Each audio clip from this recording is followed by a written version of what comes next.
kids. How are you? Oh, I miss you so much. But I hope you're all well. I hope you're doing all the things we need to do to stay healthy and safe. So, remember last week I shared the story of Jesse's angel. You know, Jesse's your art teacher. I really want you to hear from your teachers because they miss you so much too. It's not just me, they miss you too. So, Jessie wanted to share her story of the angel in her life. So, in that video, I showed you a picture on my computer of Jessie and her angel, but I wanted to show it to you in a picture today. There is Jessie and her angel Bailey. And if you watched that video last week, you heard why Jessie thought that Bailey was her angel. It's a sweet story. So today I want to bring you another story from one of your teachers. And oh, I love this story too.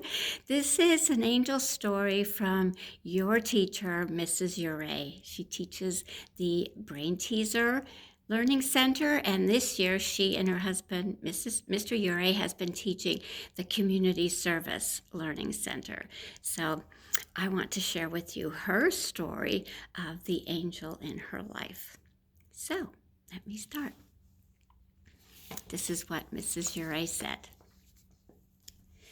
I see angels all around in early May. May is the month when flowers start to come up after what always feels like a long winter. This is the time for those flowers and plants that many people are familiar with, such as daffodils, crocus, and tulips. These flowers have strong angel spirits, for they have to survive a frost or even the possibility of snow. Then she goes on to say, there is one flower in particular who I think has the strongest angel spirit of all early flowers. It's called a May apple, and it's unique in so many ways. Its leaves are on top, and the flower is underneath. And she says, do you know the book series, The Frog and the Toad? Think of them sitting on the bank of the river having a picnic under the leaves of this May apple. So she sent me a picture. This is a picture of the May apple. Now, Mrs. Uray has that in her yard. Isn't that pretty? So here are all the leaves, and there's a flower underneath all those leaves. That's unique, right? And that's what Mrs. Uray is telling us. So let me go on with her story. Mrs. Uray says, another reason why they are unique is that they are native to the pine lands of New Jersey, where we live. Many people call the pine lands barren, which means not productive, empty. But she says, those people just haven't taken a good look at the beauty of our unique ecosystem. The last reason why I think this flower is an angel because it reminds me of my father. These flowers bloom on May 1st, and my dad's birthday is only a few days after that. This flower lets me be reminded of him in a wonderful way. And then she writes, Mrs. Gross always says that angels are everywhere. They can be anything that makes you notice. And that's true. Thank you, Mrs. Uray, for your angel message. I love it. I love it for lots of reasons. So one of the reasons is that it is a reminder of God's presence, right? Remember, we said that an angel is a messenger for God. And this May apple flower that's in Mrs. Uray's yard reminds her of her father, right? Every May, she is reminded that her dad's birthday is just a few days later. So it sort of makes his spirit come forward, which is really sweet. Her father was very special to her. But the other thing Mrs. Uray tells us is that she thinks it's very unique and that it has a very strong spirit. Its uniqueness is that the flower is underneath the leaves instead of on top.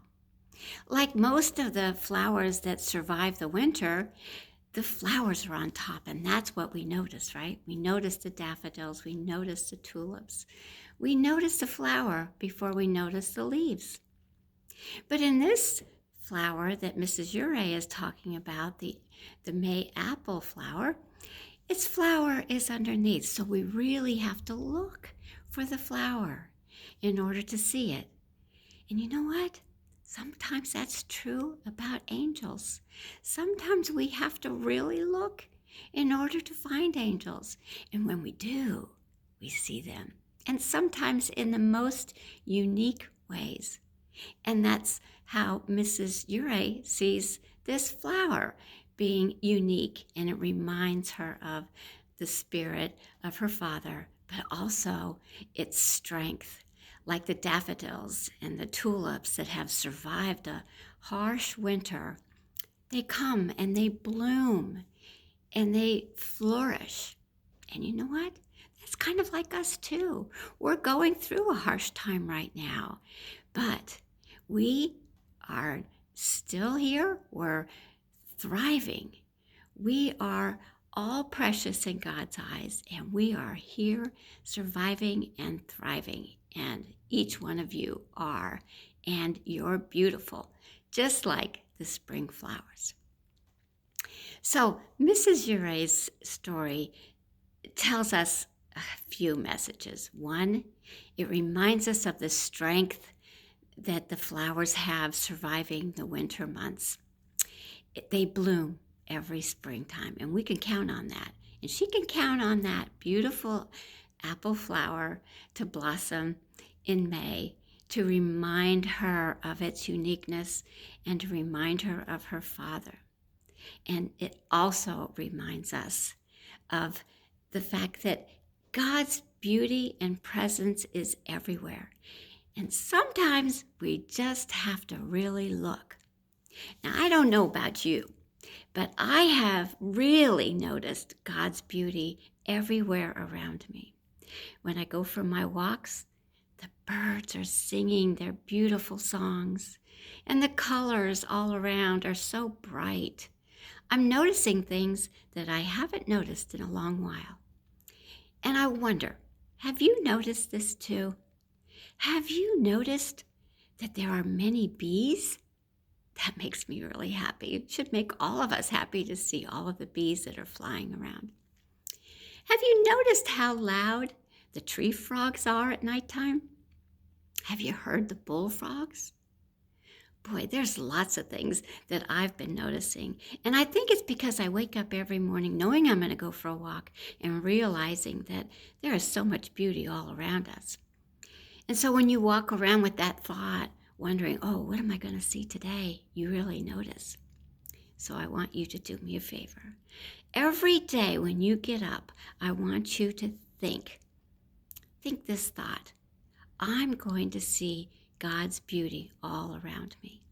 And if you carry that thought with you, I guarantee you, you're going to see a lot of beautiful things. Pay attention to what you see. But you know what? You also need to pay attention to what you hear, because God sends messengers not only through nature and its beauty, but through the sounds. Like my friend Kathy reminds me, the birds singing reminds us that nobody told the birds there was a pandemic. They're just singing away. So listen to the sounds that you hear outside and listen for the messengers from God. Listen for the angels, for they come in the most unique ways.